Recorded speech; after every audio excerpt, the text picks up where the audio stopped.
Yo, what's going on? It's your boy Michael Patterson. We buy houses 912 LLC. Please say the C.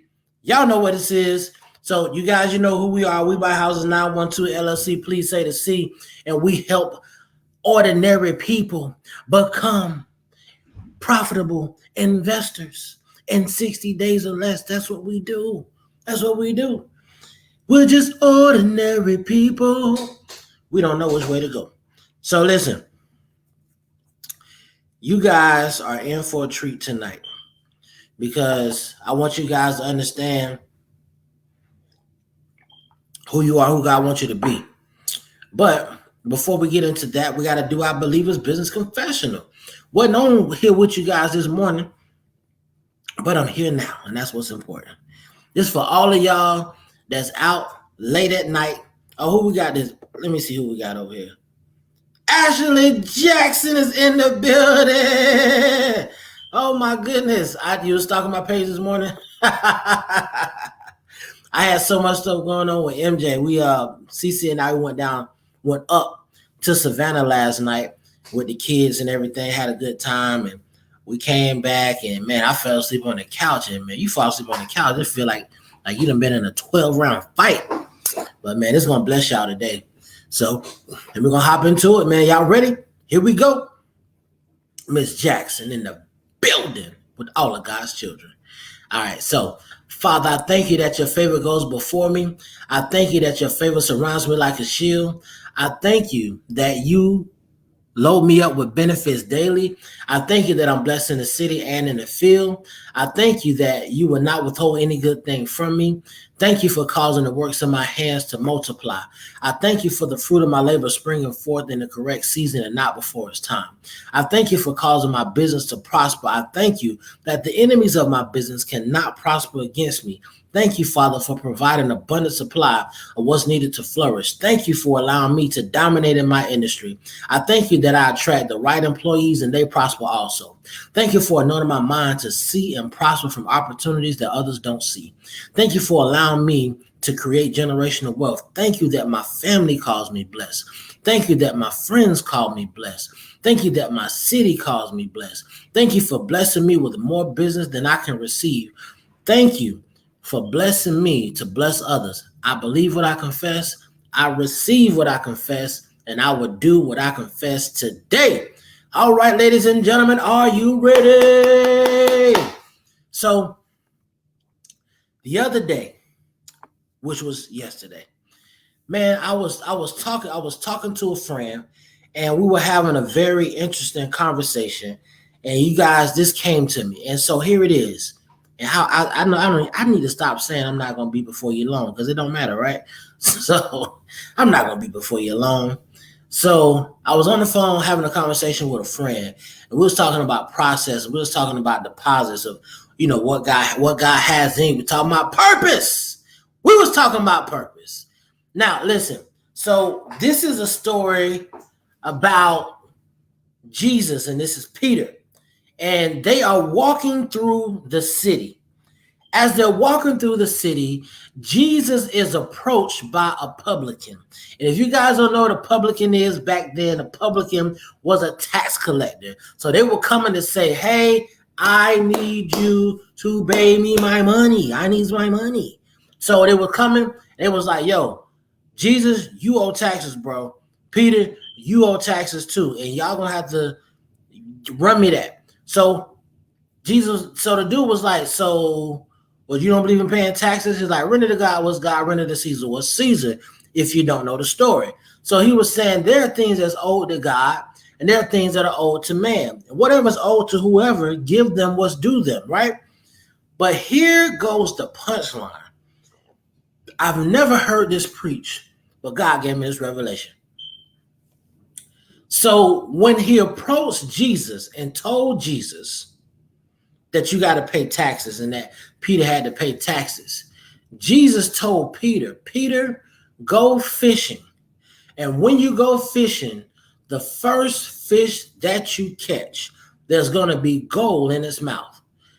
Take the gold out, pay your taxes, and pay my taxes too. And then we're good. Folks, notice now, What was Peter's profession? What was his business? Not his job. What was his business? His business was fishing.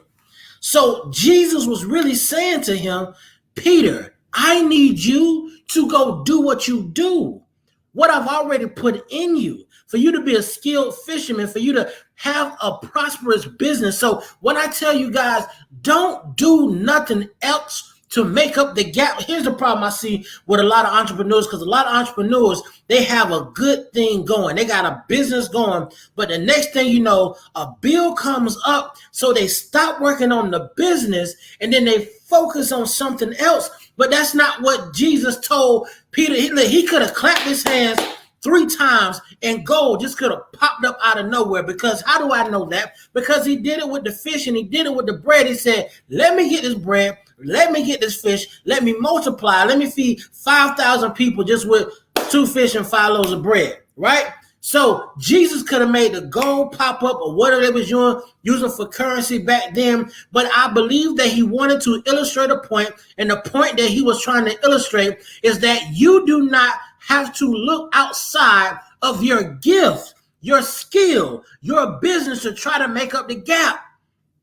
A lot of you guys have been on here, or not even on here, just in your life. You have pressed, you have struggled, and you may have struggled because you lost focus of the aim, because you allowed the pressures of the world to say, hey, don't do the business right now because you got this particular bill. So maybe you need to try to do this over here. Now, while you're trying to do something else other than what you should be focused on, which is your business, which is your skill, which is your gifting, you turn your eyes to here. So now while you're looking over here, your business is starting to go down. So now you go over there and you make that little bit of money.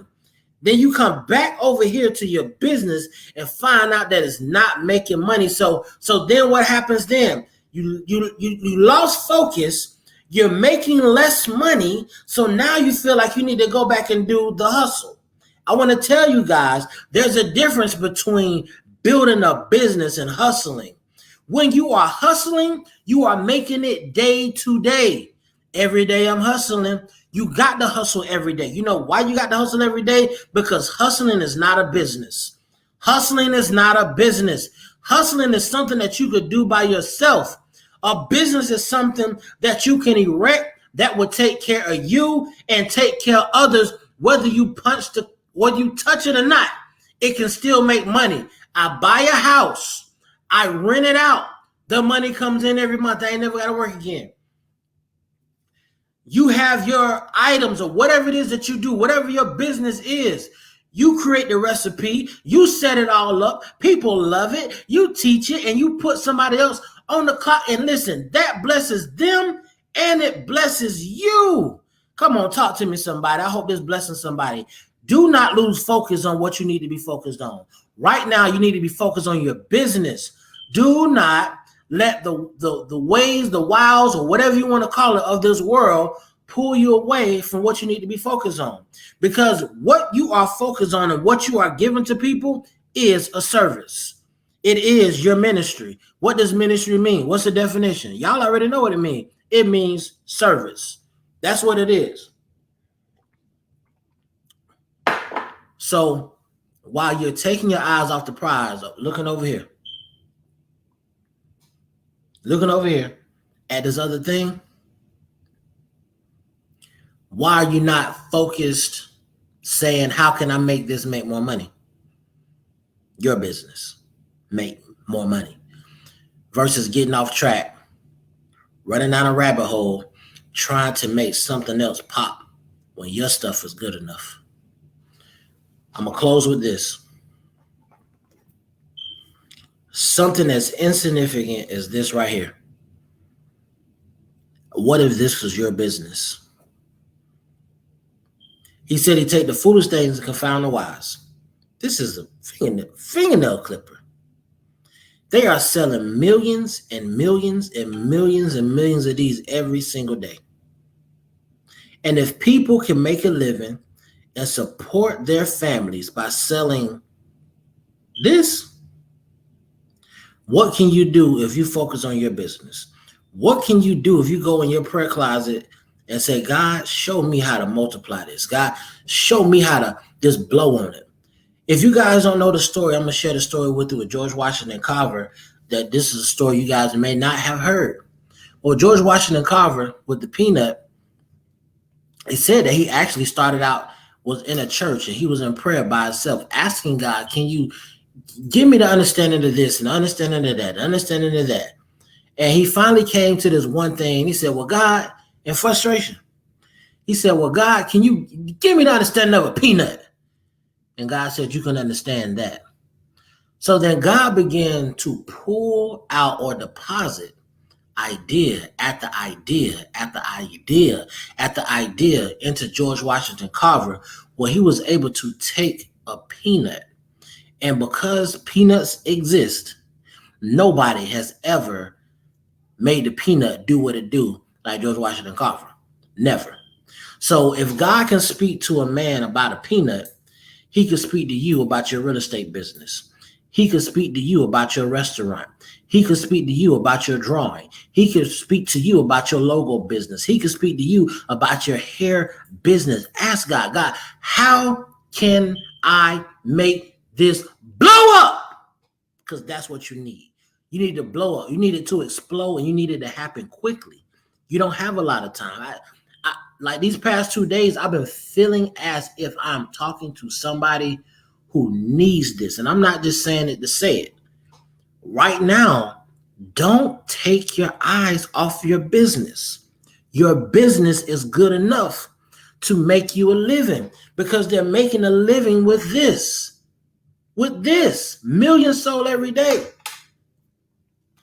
They're making millions with this sticky note. Listen, you better know that somebody went in prayer to get an answer on how to get rich off sticky notes. Huh? How do you get rich off sticky notes, ladies and gentlemen? Am I talking to you? You better listen to God and let him tell you how to get rich off the little stuff. Don't take your eyes off your business, the business that you prayed for, the business that you asked for. Why are you not focused on that? Because that will get you what you want. That will get you the millions. That will get you the billions. You don't have to go do nothing else. I'm telling you, if you let yourself get distracted, you're going to miss what God has in store for you. And I don't know any entrepreneur in the history of the world who did not go through a season of hell before they had their big boom. That's what you need. So I'll say, tell the story about the word boom when you were working in the car. But actually, I was actually in the energy business, which correlates with that story. Andre, I shared the story with her the other day. So it's so funny. So listen, guys, as I close,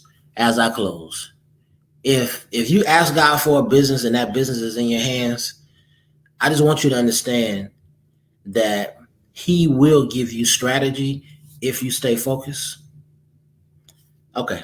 I'm gonna close with this for real. I promise I'm gonna close with this. So, do you guys know the story of Mr. Pepsi and Coca-Cola? Coca-Cola ruled the world. Everybody knows that. Coca-Cola ruled the world. Everybody was buying Coca-Cola. Nobody was buying Pepsi-Cola. Nobody wanted that. So they went about and they began to sell Pepsi-Cola. I mean, try to sell Pepsi-Cola, but people was like, no, I don't want Pepsi-Cola. I want Coca-Cola. I don't want Pepsi-Cola. So many years went by, and Mr. Pepsi is still trying to sell his quote unquote off-brand soda, because if it ain't Coke, then what is it? So he's trying to sell it to many different people all over the world. He started in the US and then started going over the world trying to sell it year after year after year. Now, his profession, he was actually a doctor. But Mr. Pepsi did not lose focus. He actually switched from being a doctor to focusing on how can I get this soda sold. Now, in the process of him waiting all that time, trying to get his products in. He said, well, maybe I need to work on something, and maybe I need to get some more flavors in here. So then you got your Sunkiss, and then you got your 7-Up, and all these different flavors start coming about. While he was waiting in that process, waiting years for the business to boom, waiting for years. So he's waiting in that process, but while he's in that process, God has given him more ideas and strategies on how to make this business pop. But listen, y'all, have God ever given you strategies on how to make your stuff better, but the money ain't show up yet? The money ain't show up yet, but you improve the product. That's God. Be patient. Stick with me now. I'm going somewhere. So he's trying to sell it to everybody, but don't nobody want to buy it because it ain't Coca-Cola. I need that cocaine. That's what I want. So he goes over to Russia to try to sell it, and he starts talking about he got an idea. He said, man, you know what? I will open up a chicken restaurant is what I'll do. Open it. It'll be American food. It'll be fried chicken. You get whatever it is American that you want. They said, I like that idea. We like American food. So he's like, okay. He said, but under one condition, you can only sell Pepsi products in your store. He closed the deal because they wanted American food so bad that they were willing to ink a deal where they could exclusively sell Pepsi products, which shut Coca-Cola out. So I don't know if you noticed, but you will after I tell you today. KFC, because of Pepsi, they only serve Pepsi products. Pizza Hut only serves Pepsi products. Taco Bell only serves Pepsi products. The A&W restaurant only serves Pepsi products.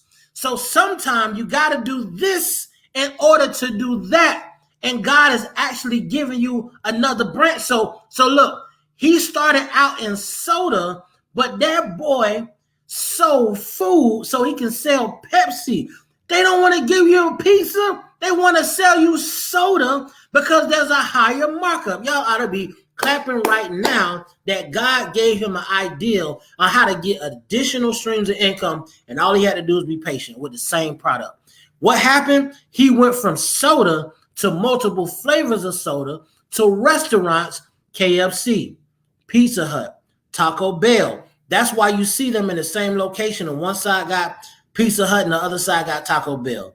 But anyway, I think y'all get the point. I hope this bless y'all tonight. I'm gonna go ahead and get out y'all way. And I know it ain't that much time, but some of y'all late night business owners, y'all about to go out and y'all about to get y'all business on. Y'all about to go do some hair. Y'all about to go take some pictures. Y'all about to go open up your nightclubs, your lounges, or whatever it is that you got going on. That's what you about to do. This for my late night folk tonight. This is a late night edition tonight. For all my late night people, if you got a drink in your hand, go on and give me a toast. Go on and toast it to the screen. Go on and toast it up, y'all. Y'all go out there and bite your dead neck and don't let it go till it bless you. I'll see y'all tomorrow morning, man. Love y'all. Have a good day. Appreciate you.